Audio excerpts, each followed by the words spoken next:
ఏమండి సడన్ గా వంట చేస్తుంటే గ్యాస్ అయిపోయిందండి. ఇప్పుడు డబ్బులు కూడా లేవు కదే. కూటమి ప్రభుత్వం ఉచిత గ్యాస్ సిలిండర్లు అమలు చేసింది కదా, అవును. అప్లై చేయమంటారా? అప్లై చేయి. ఫ్రీ గ్యాస్ బొంగ అధికారంలోకి రావడానికి అలాంటి 100 చెప్తారు. అన్ని అబద్ధపు రాజకీయాలు, మోసపు రాజకీయాలు. మాకు తెలీదా? నువ్వు బుక్ చేయి. ఏమండి డబ్బులు కట్టమంటుందండి. డబ్బులు అడగడం ఏంటి? ఫ్రీ కదా. నాకు తెలుసురా, చంద్రబాబు రాజకీయాలన్నీ ఇలాగే ఉంటాయని. సూపర్ సిక్స్లు, ఫ్రీ గ్యాసులు ఏమీ ఉండవురా, మనకు తెలీదా? ఈఎంఐ కోసం దాచిన మనీ ఉన్నాయిగా, వాటితో బుక్ చేయి. సరే అండి. మా గ్యాస్ వచ్చింది. వచ్చిందా? అక్కడ పెట్టండి. ఫ్రీ గ్యాస్ అన్నారు కదండి. ఫ్రీ గ్యాసేనండి. డబ్బులు కట్టాం కదండి, ఫ్రీ గ్యాస్ ఎలా అవుతుంది? ఉచిత గ్యాస్ పథకం కిందే వచ్చింది. ఏమండి గ్యాస్ కి కట్టిన డబ్బులు రిటర్న్ వచ్చేసాయండి. అవునా? చూడండి. వచ్చేసాయా?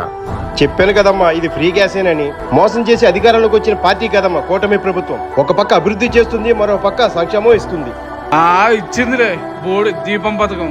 ఏదో ఇంట్లో దీపాన్ని వెలిగించింది. మా అన్న ఎన్ని ఇల్లు తగలట్లేదు. గ్యాస్ బండి